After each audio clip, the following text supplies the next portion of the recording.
சங்கீதா வந்து நீ ஒர்த் இல்லன்னு சொன்னா எங்க போய் வச்சுப்பா மூஞ்ச சொல்லு, எங்க போய் வச்சுப்பா? ஒர்த் இல்லாம தான் 2 குழந்தைய பெத்தானா? எல்லாமே நம்ம தளபதி செய்யறாரு, குறை சொல்றதுக்கு இல்ல. அடடே பேஷா பேசுது இந்த மாமி. என்ன மாமி அங்க சத்தம்? என்ன மேட்ச், என்ன டீம்னே தெரியாம அனுத்தி தள்ளிக்கிட்டு இருக்கீங்களே மாமி. பத்து மாமி கழுத்தறுத்து விட்ட காண்டாம இருக்க மாதிரி கர கர கர கர கர கரன்னு இந்த மாவு மிஷின்ல ஓடுமே மில்லு, அந்த ரைஸ் மில்ல, அந்த மாதிரி அனுத்தி தள்ளிக்கிட்டு இருக்கீங்க மாமி. என்ன மாமி கதை? அதாவது அவரு ஒருத்தலன்னு சொன்னது அவர் பிள்ளைய ஒருத்தலன்னு சொன்னாரா இல்ல அவரோட மனைவியை ஒருத்தலன்னு சொன்னாரா? நீங்க என் வீட்டுல கக்கூஸ்ல கேமரா வச்சுலாம் பார்க்காதீங்க. என்னுடைய பர்சனல் விஷயத்தை எனக்கு பார்க்க தெரியும். அதாவது உங்களை சொல்றாரு இது சால்ட் டாட்டா சால்ட் உப்பு வச்சு சத்தமே இல்லாம உப்பு தூவாதீங்க. அதனால நீங்க அனுத்திக்கிட்டு அமைதியா இருங்க.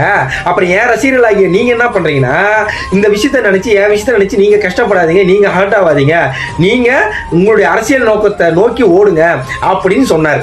உடனே இவர் வந்து உங்க மனைவியோட பிள்ளைங்க வந்து உங்க பிள்ளைங்களே இல்லைன்னு சொன்னா நீங்க என்ன பண்ணுவீங்க? எங்க ஸ்டாலின் ஐயா ஆட்சி அவ்வளவு அழகா நடந்துகிட்டு இருக்கு தெரியுமா உங்களுக்கு? சரி, இப்போ உனக்கு ஒரு 14-15 வயசு பொண்ணு இருக்கு மாமி. நீங்க என்ன பண்றீங்க? ஸ்கூலை விட்டு வருது. அப்ப நீங்க என்ன பண்றீங்க? அந்த பொண்ணு என்ன சொல்லுது? அம்மா எனக்கு ரெஸ்ட் ரூம் வருது, நான் வந்து எனக்கு கழிப்பிடத்துக்கு இடம் கிடையாது, நான் வந்து போயிட்டு வரமா, கொஞ்சம் வெளியே போயிட்டு வரமான்னு போகுது. அப்ப 2 பொறிக்கு நான் இங்க கதற நீ ஆசையா வளர்த்த பொண்ணை வந்து கற்பழிச்சு விட்டாங்க. அப்போ எங்க ஆட்சி இருக்கேன், மக்களுக்கான ஆட்சி, பெண்களுக்கான ஆட்சின்னு இப்படிதான் நக்கிக்கிட்டு இருப்பீங்களா? காரக்குழம்பு நல்லா இருக்கு, கறிக்குழம்பு நல்லா இருக்குன்னு கேவலமாவே இல்ல.